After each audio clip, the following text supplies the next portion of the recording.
When it was announced that the FNaF movie was gonna get a novelization, I thought it would be interesting to check it out, because movie novelizations often give a movie more details on the characters, extend scenes, and even add new scenes. And after reading it, I was right. So this video is gonna cover most of the interesting details I could find from the book, and I will talk about the points chronologically throughout the story. Number 1. When the first guard, Bob, is being dragged through the dining area, which we actually see a shot of him being dragged in the trailer, he sees the yellow rabbit drawing. In the novel, it tells us that Bob had seen this drawing before when inspecting the place, and the drawing had creeped him out, and now after seeing it, it makes him more terrified than he already was. Number 2. The workings of Torture Freddy's killing is a little different in the novel than in the movie. The victim is strapped on the metal chair with their face facing upwards, then the brown mask descends on the victim, and then the bear mask opens up by splitting its head in two, like the wings of a beetle, and then shreds the victim. It's interesting that the bear mask can open the way it does. It reminded me of the Fun Times and their heads that can split open, giving more evidence that Afton made that head, which was obvious already, but it's a neat connection anyways. Number 3. The scene where Mike wakes up after the title sequence is not technically included. The novel just cuts to Mike at the mall talking with Jeremiah. Mike wishes for a vacation, which could be an Easter egg as Mike in the games also wishes for a vacation. And another thing is that Mike is 25. This detail will be important later in the video, so remember that. Number 4. The scene where Mike wakes up is placed after Mike was fired from the mall. It basically plays out the same, but it technically makes it a new scene, so I included it. Abby mentions how Mike always does his push-up routines, even though she knows he doesn't enjoy it. And she mentions how she doesn't think both of them look alike. Number 5. The scene with Mike and Steve Raglan plays a little differently. Mike doesn't like Raglan from the start. He thinks Raglan is a douche that thinks he's the best man in the world. Mike doesn't like the guy so much that he wanted to punch him. Steve also mocks Mike a lot more here. Number 6. In the same scene, Raglan says Mike's full name normally, and doesn't have that realization like in the movie. Steve even reads through Mike's history with Garrett, and just acts normally. Well, not exactly normal. The novel points out how Steve's voice sounded off, like Steve didn't know how to sound like himself. And when Steve reads through Mike's list of jobs, he suddenly just asks him if he wants coffee. So it looks like Steve already knew Mike, and was just pretending like he doesn't. Maybe the children, who were already talking with Abby, told Steve about Mike needing a new job. Number 7. When we get to Maxine's POV, the novel tells us that she has a crush on Mike, but Mike doesn't seem to care, and never seemed to notice, which is important for later. Number 8. Garrett is said to be 4 years old. Again, remember that detail, cause I will elaborate on that later. Number 9. In the novel, it was Mike that dropped the soda and made the mess, which results in his mother cleaning it up and leaving Mike in charge of his brother, which doesn't end well. This version of events does add to the fact that Mike blames himself for his brother's kidnapping, which I like, but it's not that big of a change to really matter.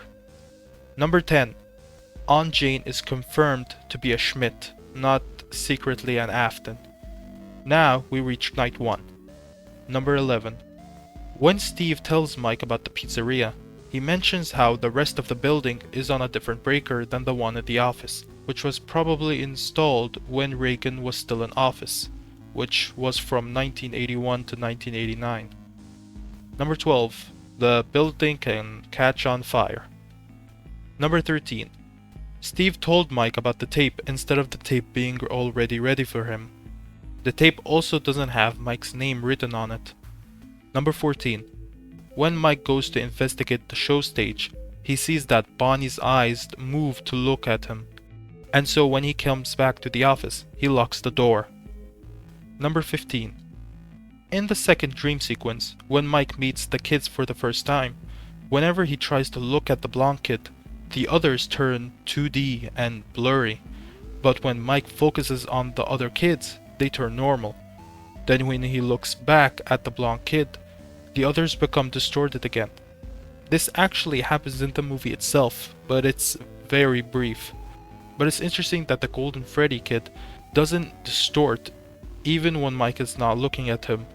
He stays whole for the rest of the scene. He never turns 2D or blurry, just like in the movie. Number 16. The next point is just an error the novel makes. It swaps Jeremy and Susie's gender, but that's the only instant in the book that it does that, which I think is funny. Number 17. I think a lot of people know by now that Book Doug is a creep, but Scott has actually addressed this and said that Perv Doug is an error and that he isn't canon. Number 18. The novel states that Maxine agreed to Jane's plan because she needed the money and was annoyed that Mike never bothered to actually look at her, but she felt dirty for helping Jane.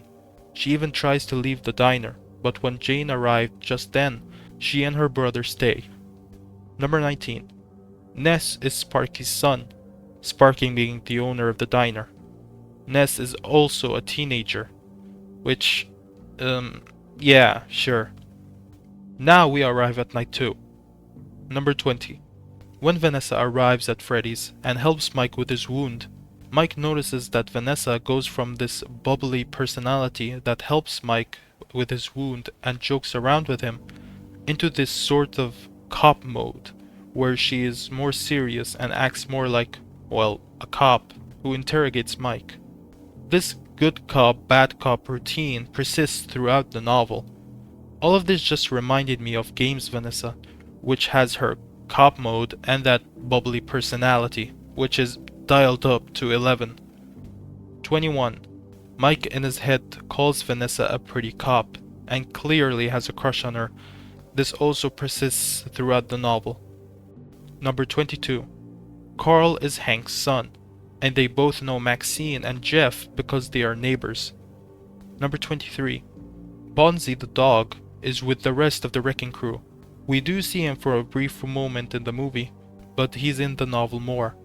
The dog is terrified of the pizza place, so much so he couldn't stop barking and runs away. Number 24. When the wrecking crew start their mayhem, Carl starts at the main stage. He looks through the curtains and the animatronics aren't there. So, Carl pees on the stage. Number 25.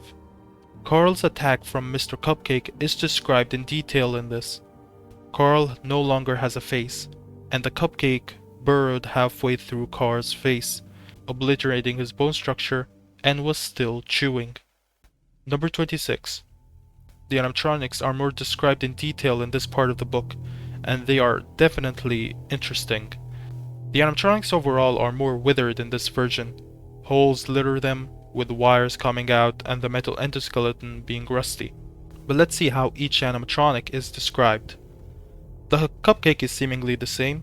Chica has strips of fuzzy yellow and orange material that clings on an exposed metal. Her bib is more dirtier, and her open orange beak reveals 2 rows of vicious-looking teeth and irradiant white eyes. Bonnie's fur was torn and dirty, revealing the exposed metal endoskeleton. It had blazing white eyes like Chica and sharp teeth, and his guitar is battered and bent. Freddy is described as his fur being matted, grungy, and had large chunks missing from it, as if something had eaten its way through the plush covering from the inside. The missing fur revealed the rusty endo and wires, although his head was more intact and also had sharp teeth, and round, not glowing, white eyes. Foxy isn't described at all in the book. The only thing described is that he still has the red eyes. I don't know why the band are described like they're the Nightmares, but hey, it at least gives the novel some more identity. Number 27. We actually get a new scene from the novel. After trying and failing to make up with his sister, Mike goes to his room and gets his laptop and searches up about the missing children's incident. He watches a news report of that dreadful night. This scene was supposed to be in the movie. We even see a glimpse of it in the camera teaser. Tragedy tonight at a local pizzeria where 5 children who were attending a birthday event suddenly and mysteriously vanished into thin air. Let's head inside for more. But the segment in the novel is very short and doesn't really add anything new, so maybe that was the reason it was removed from the final film. But honestly, this could have been a cool scene to have. Number 28. The novel elaborates more on Mike's history. After Garrett was taken, his mother went into a catatonic depression. Then when she got pregnant, she was seemingly back to normal, because in her broken mind, the new baby was another Garrett. But when the baby turned out to be a girl, she went even crazier. On Mike's 18th birthday, his dad left the family, so Mike had to take care of his sister and his mother. But then his mother passed away, and that was it for Mike. No college, no nothing. Number 29. Mike's dream job is construction. Number 30. Vanessa often visits Freddy's to stare at the yellow rabbit drawing. The novel states that the drawing calls to her like a siren song, and every time she looks at it, she feels the blood drain from her face. Night 4. 31. Ella is interestingly different from what we see in the movie. Stop me if this feels familiar. Sitting on the ground, leaning against the wall, a small, about 3 feet tall, clearly decommissioned animatronic sat with her legs stretched out in front of her. With rosy cheeks, the animatronic, which was actually more doll-like than robot-like, had red pigtails and a frilly skirted dress. Yup, Ella is actually baby in the novel. Number 32. Vanessa knows about the blonde kid and how he's basically the speaker for the group, which means the kids visit her in her sleep as well. Number 33. We get Jane's POV and her motivations for why she wants to take Abby. Basically, Jane's father gave a big trust fund to Abby, and Jane would have control of that trust fund when she gets custody of Abby. She also doesn't know why or where her brother disappeared off to, and calls his wife a weak woman. Number 34. Abby sees the blonde kid get out of Golden Freddy, who looks the same as regular Freddy with 2 white eyes. And Abby sees that the blonde kid is a little transparent like a traditional ghost. And when the blonde kid goes back into Golden Freddy, he speaks through Golden Freddy with his own voice. So Golden Freddy is more paranormal than the others, but is still a physical animatronic. Number 35. When Vanessa gives Mike the picture, it's not of her and her father, but her and the animatronics when they were pristine, and behind them there is a yellow banner labeled Grand Opening. This version of the photo was actually gonna be in the movie, but it was changed for the final movie to put her father instead, which does mean this picture takes more precedence than the one in the novel. Speaking of her father, William's name is never said in the conversation. She just tells Mike that the killer of his brother and the 5 kids is her father.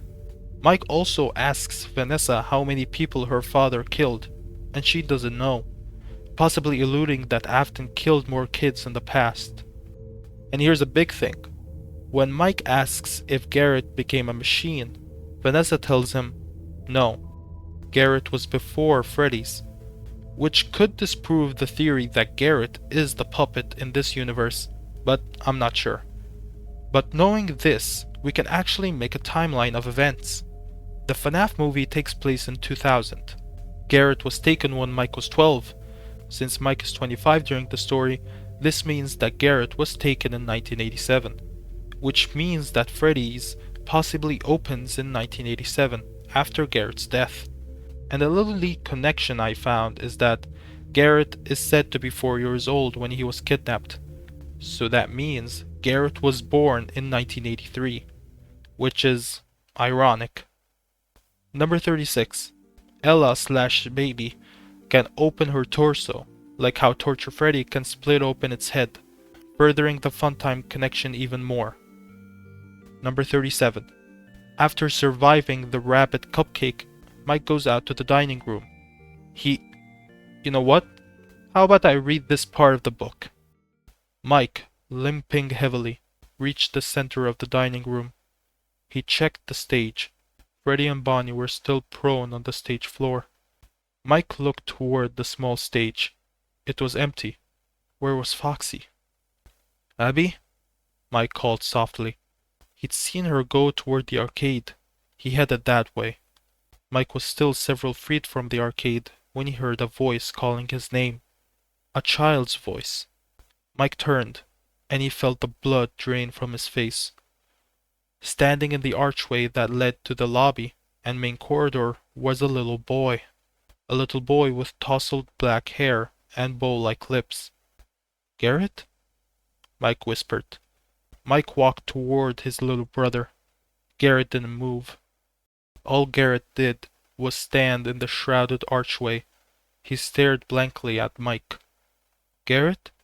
Mike said again, louder this time. He's here, Mike, Garrett said.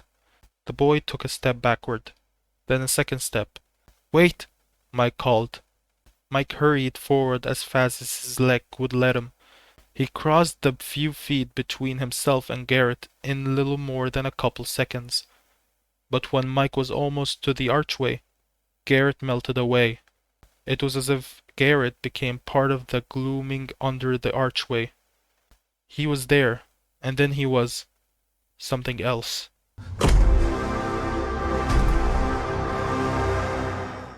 Garrett's spirit still lingers. Number 38. The Yellow Rabbit's suit is described as like it had gone through an apocalypse, which made the other animatronics look pristine in comparison. The suit is also covered with bloodstains and torn away fur, revealing blackened splooches beneath, and he has broken whiskers. Number 39. The sequence with the Yellow Rabbit is a little different in this version of the story. The Yellow Rabbit pushes Mike into the fort, which crumbles and drops on Mike. Throughout all of this, the Yellow Rabbit doesn't say a word to Mike. Despite that, the Yellow Rabbit can still control the animatronics, because when Mike looks towards the stage, Freddy and Bonnie are up and about. The Yellow Rabbit could also somehow control the stage lights. Number 40.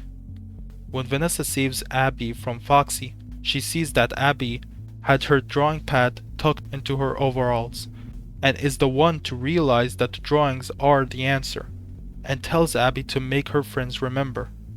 Honestly, I like this version of events much more than the actual film, because Vanessa has such a big connection with the kids and wanting to know how her father controlled them, staring at the drawing for a long period of time, yet still not knowing how he did it. So when she realizes how, it's a very satisfying outcome. Number 41. Unlike the film, the Yellow Rabbit doesn't have any remorse after supposedly killing Vanessa. Number 42.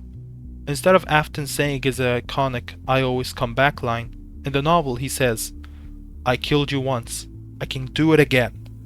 So he tries to get up and attack the animatronics, but the pain is too much and he collapses again. His screams starts to agitate the building and it starts to crumble, and the sequence ends the same. When Dr. Lillian asked Mike where Aunt Jane was, Mike just says that she probably moved on to other things. Then in his head he says, I mean, she kind of did. Meaning, Mike knows that Jane is dead. Number 44. When Mike speaks with the unconscious Vanessa, he tells her he finally got a job at construction. And finally, number 45. And I think for this one, I'm gonna have to read directly from the book as well. The blonde boy went through the door into a small, hardly more than closet-sized room. He looked at where light from the hallway landed on the room's bare, dusty checkerboard floor, and beyond that, to the Yellow Rabbit slumped in a corner. The rabbit was reclined against the mildewed cement block wall. Not a rabbit, a man. A man in a horrible costume. A twitching man, slouched in a massive spread of blood. It was rust-colored, dried blood that was stuck to the floor, maybe forever. The boy watched the man from the doorway, taking satisfaction in the man's suffering. The boy wanted that suffering to go on as long as the stain on the floor, maybe longer. The boy backed out of the room. He closed the door, sealing the yellow rabbit into a black prison. Very vengeful spirit vibes. The blonde kid was always the most whole of the group. He probably always knew that the yellow rabbit was the killer, but he wanted to find a way to convince his friends. Also, if the kid is revealed to be named Andrew, I'm gonna laugh my ass off in the theater. But time will tell, I guess. So that's it. I hope you enjoyed. Check out the novel if you're able to. So yeah. If you liked it, please like, subscribe, all that jazz, and have a great day. See you on the flip side.